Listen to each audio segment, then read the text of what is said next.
kahit sino pwedeng sumagot sa inyo. Okay, this is the first question. As early as now, what has this role done for you in terms of your career? As early as now po, this show has already done so much for me. Hindi lang po in terms of exposure, kundi yung lalim ko as an actor, yung creativity ko na-grow from being a mini-ave who crosses over from being seen as an enemy to becoming a hero. At naniniwala ako na marami pa pong pintong magbubukas dahil dito na hindi ko pa ever na-imagine sa buong buhay ko. And I can't wait because I know that it's gonna be exciting and humbling. Thank you so much. Ayan, para sa akin naman, as early as now, parang hindi ko ma-explain, pero naniniwala ako na maraming pintuang magbubukas dahil sa Encantadio Chronicles Sangre at isang malaking karangalan na mapabilang at mapasama ako sa napakalaking proyektong ito.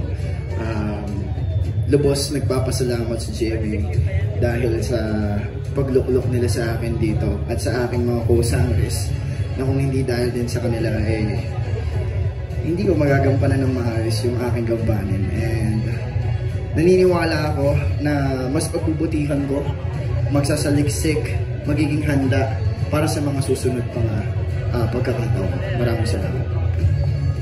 Thank you, Calvin. Para naman sa akin, ang Encantadia Chronicles Sangre ay napakalaking biyaya na ipinagkaloob sa akin ng Panginoong Diyos. This is a full circle moment for me bilang isang bata na nanonood lamang ng Encantadia noon. And now, to be able to portray the character of Sangre Flamara na punong-puno ng alab ng puso niya, di ba? Ang init, the fearlessness na even ako sometimes as Faith Da Silva, I cannot bring it out, pero dahil suot ko na ang costume ni Flamara, lumalabas lahat ng greatness in me na hindi ko din alam. Yun pala ang magic ng pagiging isang sangre. Kung kaya't maraming salamat po for GMA Network sa pag-consider sa akin dito bilang Sangre Flamara. And katulad ng sinabi ni Dea, yung growth ko, hindi lang siya as an artist. I've proven myself over and over again because of this journey na lahat ng bagay ay posible. Kaya huwag tayong matakot na mangarap, huwag tayong matakot na tumalon. Dahil yung init na nararamdaman natin, kailangan natin siyang ilabas. Maraming salamat po. Thank you, Faye. Miss Bianca? I guess I will not only speak for myself. I can speak for all of us here. At lalo na po para sa aming apat na mga sangre. Ito pong proyekto na ito, ang Encantadia Chronicles Sangre, has brought us to new heights of our lives. Literal, dinala po kami nito sa ibang mundo na hindi po namin kilala at hindi po kami sanay na karoroonan namin. Pero binigay po sa amin itong proyektong ito. At pinaghirapan po namin ang ilang taon. Pinaghandaan at tinapos po namin ito ng buong puso at buong isip. At handa na po kami ipakita sa inyong lahat yun. At para sa akin, to become Sangretera, para po mabigyan ng tiwala ng maging bagong tagapangalaga ng brilyante ng lupa, wala pong ibang laman ng puso ko, kundi punong-puno po ito ng pagpapasalamat. Ito po, this is a dream that I never dreamt of, but it came true. To be honest, I never thought that I would be part of the world of Encantadia because I was already part of Mulawin versus Ravenna. At kaya nung inanunsyo po sa akin ito, I am thankful and I am grateful for the trust. And I am excited for the doors that will open, not just for myself, but for everyone in front of the camera and off of the camera, na mabubuksan po itong Encantadia para sa aming lahat. Avisala Eshma. Thank you so much, Miss Bea. Thank you so much for our newest Sangres. Everyone, a round of applause, please. But for now, we'll go back to the questions later. May papasilip tayo mula sa mundo ng Encantadia. Sino dito ang nakamiss sa kaharian ng Lireo, Sapiro, Katoria at Adamya? Mag-ingay. Sino dito nakamiss? Hindi na nakamiss. Mag-ingay kayo. Sino dito nakamiss? Yeah. At sino naman na excited nang makita pa ang pinakabagong kaharian kung saan nagmula si Hara Mitena at Sangre Dea ang Minaave. Mga kapuso, saksiyan natin ang mundo ng Encantadia.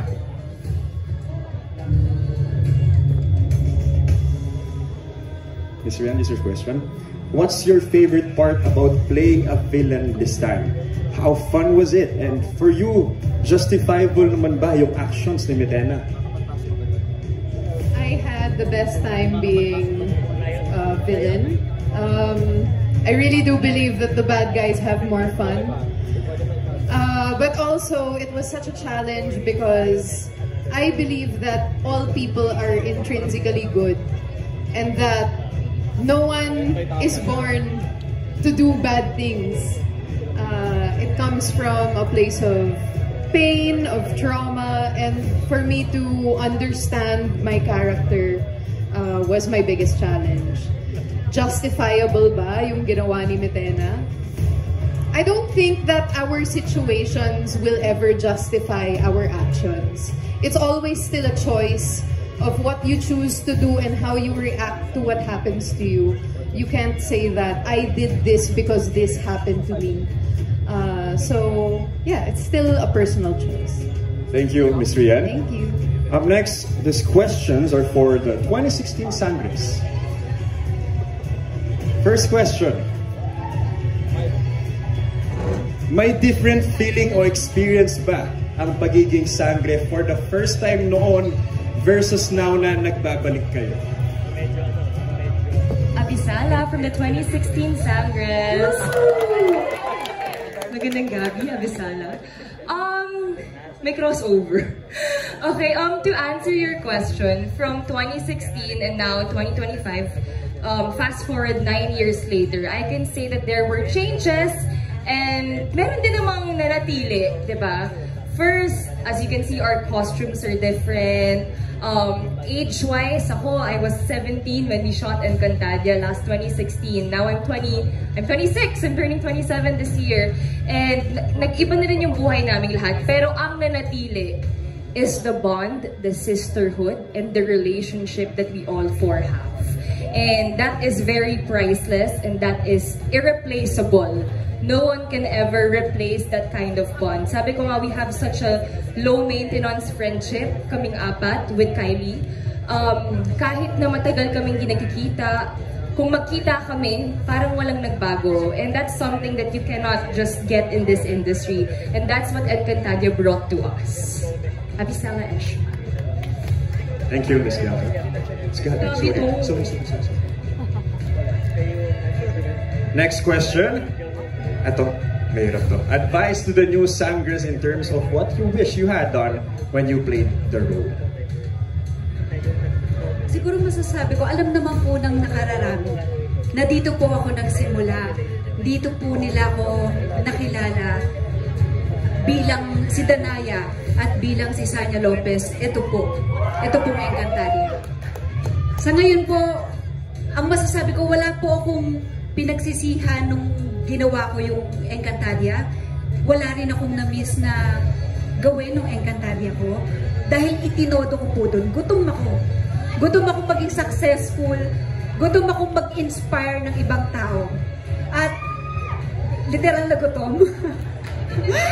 At gutom rin po talaga kami. Pero totoo po yun, sinabi ni Gabby kanina na yung bond namin, walang makakapagbago noon. Hanggang ngayon, ganun pa rin yung samahan namin. At ang may advice ko lang, yes na itodo nyo na, tapos na ang ating Sangre. Eto na, ipapalabas na natin ito. Ang ma-advise ko lang sa inyo, galingan nyo pa. At lahat ng mga aral na natutunan ninyo, lahat ng pagsasama ninyo bilang co-actor at pagiging magkakaibigan, dalhin nyo yan hanggang sa pagtanda. At sabi nga rin, may nagsabi rin sa atin, once a Sangre, always a Sangre. Keep inspiring people. Yun lang masasabi ko. Thank you, Ms. Faith. Next question for Ms. Glyza. Sanya po. Abi sana Esma. Pashnea. Pashnea. For Ms. Glyza, What message do you have for longtime Encantadics and new viewers discovering the world of Encantadia for the first time? Ngayon pa lang nakikita ko yung mga Encantadics na nandito sa harapan namin. Tuwang-tuwa po ako at maraming salamat sa pabibigay niyo ng chance sa amin ng 2016. Maraming salamat sa pagtanggap niyo. At sa mga bagong henerasyon ng mga Encantadics, nasaan kayo? Nasaan kayo? Sa likod! Nasa likod, ayan. Ang mga susuporta sa mga bagong henerasyon ng Sangre. Umpisa pa lang to ng kung anong tatanggapin nyo. Hindi pa natatapos ang kwento ng Encantadia. At sana magpatuloy ito hanggang sa mga susunod na taon dahil ang Encantadia ay parte ng Filipino culture at maraming aral tayong makukuha dito. Yung values ng Encantadia ay sana po ay ipagpatuloy po natin.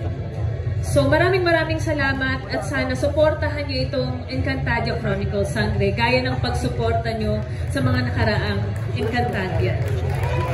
Miss Nala Eshma Ecoregio. Thank you, Miss Liza, Miss Gabby, and Miss Sanya. And going back to our new Sangres, this first question is for Angel and Kelvin.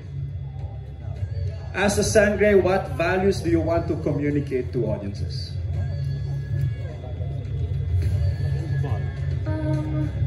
Sa akin siguro that strength doesn't always roar. Sometimes it's quiet, or sometimes it doubts, or sometimes it forgives. It's choosing to stand in the storm without losing yourself. And nakikita ko talaga si Dea na gano'n, yung strength niya nasa loob. Ayun, yun yung gusto kong iwan na values sa mga manonood.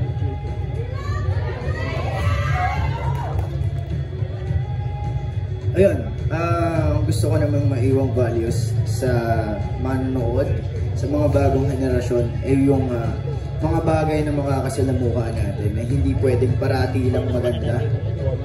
Kailangan na-expect din natin yung negative na may encounter natin dahil yun yung magdadala sa atin sa kabutihan. Sa pagkatuto natin, sa mga kasalanan, sa mga pagkakamali natin, doon tayo natututong lumaban ng patas. Na maging matapang, maging better na person. Yun lang po. Thank you. This next question is for Miss Bianca and Miss Faith. The question is, kumusta ang trainings at kailan nyo nararamdaman na kayo na ang bagong headliners ng Encantadia? Sa totoo lang po, napakalaking obligasyon bilang maging isang Sangre. At sa totoo lang, yung nakatulong talaga sa akin para hindi ramdamin ng todo-todo yung pressure ay ang mga basbas ng ating mga OG Sangre. Si Ating Liza talaga yung kinausap ko dahil I really let her know na coming into this show, I was really pressured because nga napakalaking obligasyon dahil ang hirap sundan ng Ada Pirena. Tama po ba ako? At ng mga naunang Pirena. Ngunit si Sangre Flamara, anak siya ni Pirena at ni Azulan. So, ibang tabang ito, ibang apoy ito. And for the preparation, within the cast and crew, meron po silang pinrovide sa amin. But kami sa sarili namin, personally, nag-train din po kami bilang iba't ibang mga armas ang hawak namin. Ako po, sword training. Si Dea naman ay sa bow and arrow at kung ano-ano pa po. At sa totoo lang, naging mas madali or bearable itong work na to dahil sa apat na mga Sangre. Dahil po sa mga kasama ko dito. There's no competition sa aming apat po at kaming lahat ay naniniwala kami na mag-shine kami sa kanya-kanya po naming element. Yun lang, maraming salamat po. Thank you, Faith.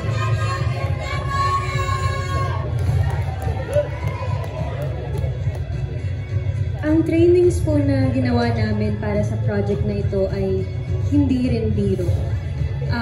We cannot emphasize more that it was 2 years of our lives creating this show. And time before that even, to start training when the project was announced to us. To train for this means sacrificing not just everything around us, but ourselves. We sacrificed the things that we wanted to do We sacrificed the time with our loved ones. We sacrificed dreams that we put on hold.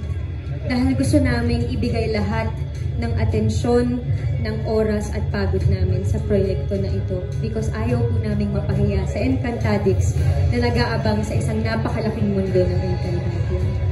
Tuwing kailan po namin nararamdaman na kami po ang mga bagong tagapangalaga ng Brillante? Para sa akin, sa tuwing magkakasama kaming apat. Sa tuwing ganito na magkakatabi kami at humaharap po sa inyong lahat, ito po yung pinaka-powerful na pakiramdam na meron kami. Meron man kaming mga tagi-isang brilyante at elemento, pero pinakamalakas kami kapag kompleto at buo kami. Thank you, Miss Bianca. Next questions. Next questions are for Miss Mikey Quintos and Miss Cheska Nigo. First question for Mikey. Anong feeling na after 8 years ay nakabalik kayo sa mundo ng Encantadia? Siyempre sobrang saya. Makakapagbagong selfies ako. Dati, wala pang 0.5 sa camera. Ngayon, meron na. So, ang lawak na nung nasasagap ng cellphone ko, di ba? So, yun yung na-miss ko. Pero, bukod doon, bago yung costume. So, excited ako doon. Sana abangan ng mga Encantadix natin ng mga bagong pakulo ni Lira. Magpapatawa pa rin siya. Yun bago. And excited po ako na makita niyo yung storya ng apat na to. Nakita ko sa set. Paano sila magtrabaho. Grabe nga. Alam ba, eto, share ko lang. After mag-take, bubulungan ba yung mga yan? Okay ba? Talagang binabantayan nila yung trabaho ng isa't isa. At feeling ko yun din yung magic ng Encantadia. Na going into a fantasy world together, parang makes us all feel like we're part of something bigger than all of us. And yun yung, I'm sure, nafe-feel nyo every time naka-costume kayo. So, sana po supportahan nyo ang Sangre. Thank you. Thank you, Mikey. Next question is for Miss Cheska. Without spoiling anything, ano yung pinakamatinding eksena o memorable na nagawa mo para sa serie nito? May disclaimer without spoiling. Paano ko ikukwento? I think for me, ang dami kasing meaningful na eksena dito. Sorry, asenti ako kasi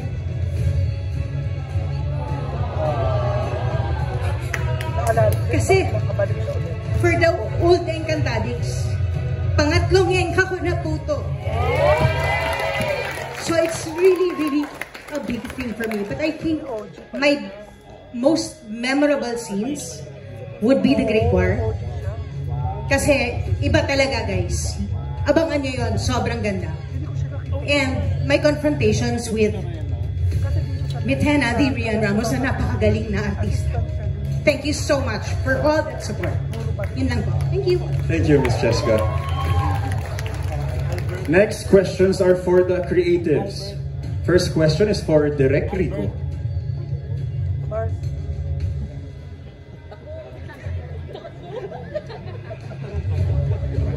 Direk, here's your question po. Ano yung mga new innovations sa post-production and visual effects ng Encantadia Chronicles? Kasi parang nagkaroon kami yung mini,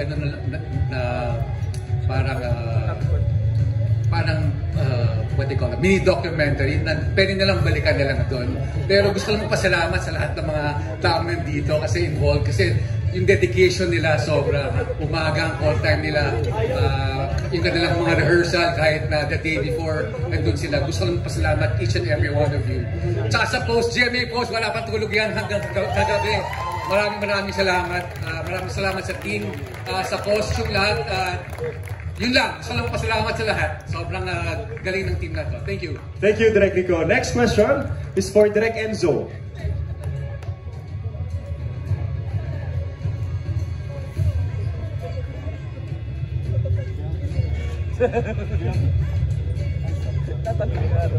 Direk, here's your question po. With the challenges of taping schedule, paano na-balance yung fight scenes and dramatic scenes ng story?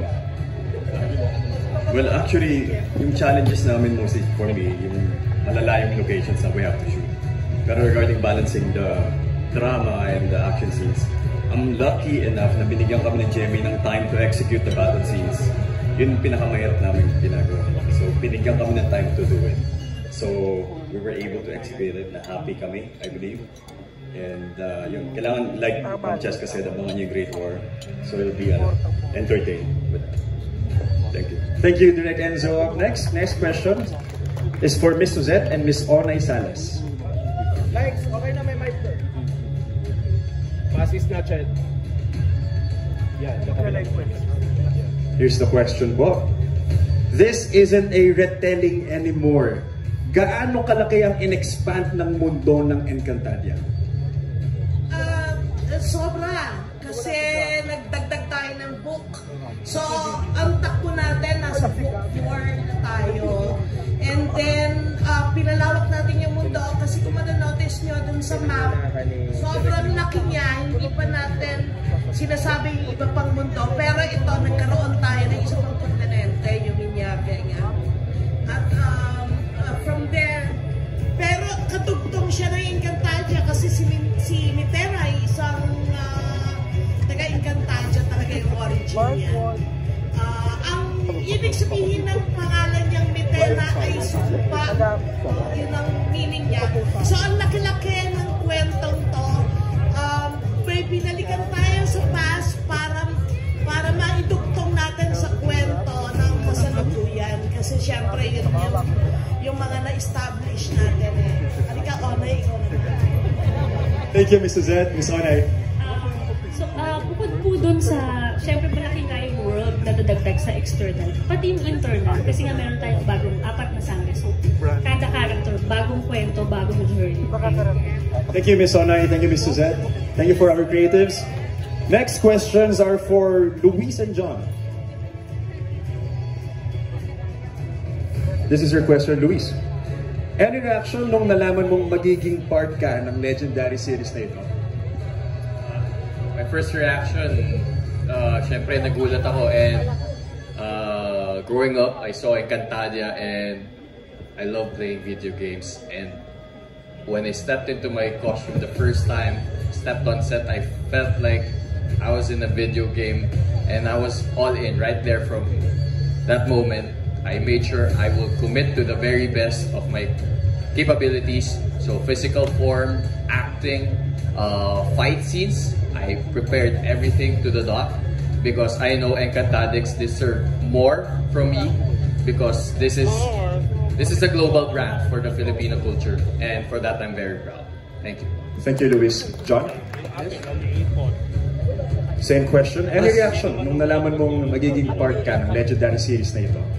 Ayun, unang-una, magandang araw po sa inyong lahat, sa mga Encantadix at sa mga friends po namin from the press at sa mga boss po namin na nandito po ngayon.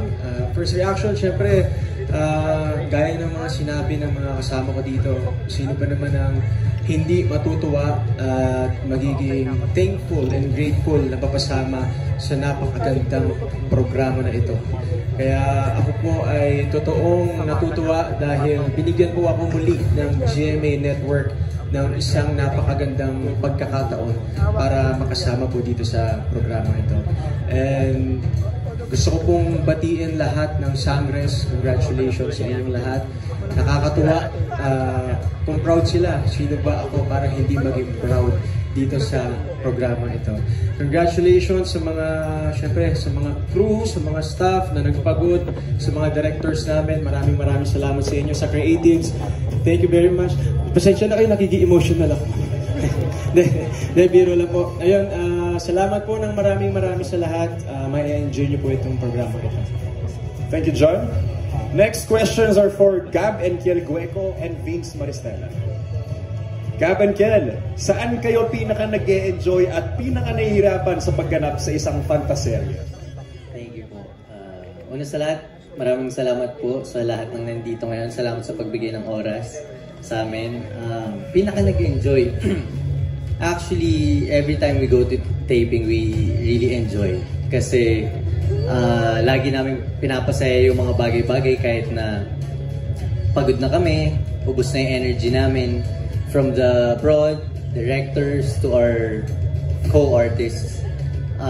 Talagang masaya kami lagi. And I just wanna thank Sir Gabby Eigenman lang kasi on and off the set po talagang nagpapatawa siya. Kahit napagod na rin siya, kahit ubos na yung energy niya. And sa simpleng bagay na yun, nakaka-uplift siya ng mood.